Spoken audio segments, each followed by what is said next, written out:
লোভনীয় চিংড়ি মাছের দো পেঁয়াজু একবার খেয়ে দেখুন কতটা ভালো লাগে। আমি তো সবসময় চিংড়ি মাছের জন্য পাগল, আর এই যে ভুনা ডাল, এটার জন্য আমি কিন্তু খুব পাগল। দুটাই আমার খুব ফেভারিট খাবার। ভোর রাতে একদম খাওয়াটা জমে যাবে। আসসালামু আলাইকুম। আজ আবার আরেকটি ভিডিও নিয়ে আপনাদের সামনে চলে আসলাম। চিংড়ি মাছ আমার অনেক প্রিয়, আর চিংড়ি মাছের সাইজটা একটু বড়, তাই ভাবলাম আমার জন্য একটা চিংড়ি মাছ দো পেঁয়াজু করে নিই। ঘরের অন্যান্য সদস্যদের জন্য তো অন্য খাবার দাবার আছে, আর এটা যেহেতু আমার পছন্দের তাই আমি আমার জন্য করে নিচ্ছি। আর এই যে একটু সাথে করে নেব ডাল ভুনা, তাই ডাল ভুনায় যত রকমের মশলা দেওয়া দরকার সব কিছু দিয়ে নিচ্ছি।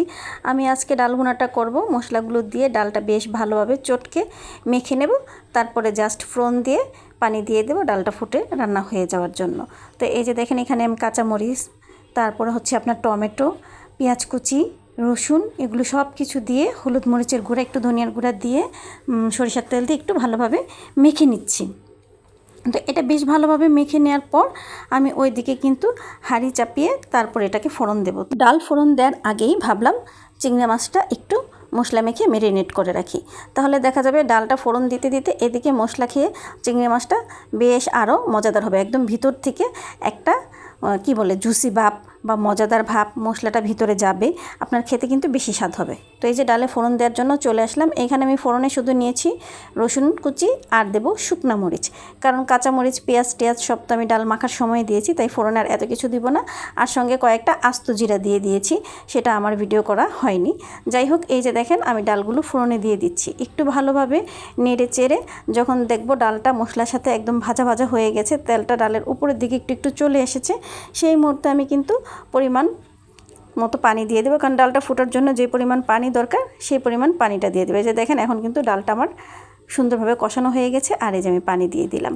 তো যাই হোক, আমি আরেকটু পানি দেবো, আরেকটু পানি দিয়ে এটা হওয়ার জন্য রেখে দেবো। এই যে একদম হয়ে গেছে ডালটা। এই সময় আপনি ঘুটে দিলেও পারেন, না ঘুটলেও পারেন, এই ডালটা এমনি খেতেই ভালো লাগে। তো আমি দিয়ে দিলাম একটু ধনিয়া পাতা আর একটু জিরার গুঁড়া, আস্ত জিরা তো আমি ফোড়নে দিয়েছি, এখন গুঁড়াটা দিয়ে দিলাম।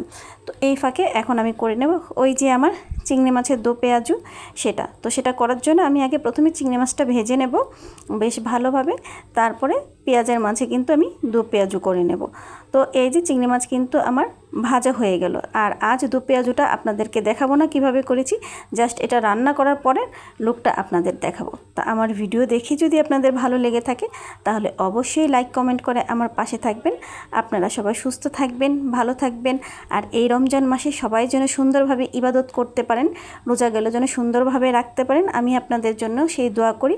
আর আপনারাও আমার জন্য দোয়া করবেন যাতে আমিও রোজাগুলো সুন্দরভাবে পালন করতে পারি, অন্যান্য ইবাদতগুলো যেন ঠিকঠাক মতো পালন করতে পারি। সবাই সুস্থ থাকবেন, ভালো থাকবেন। আল্লাহ হাফেজ।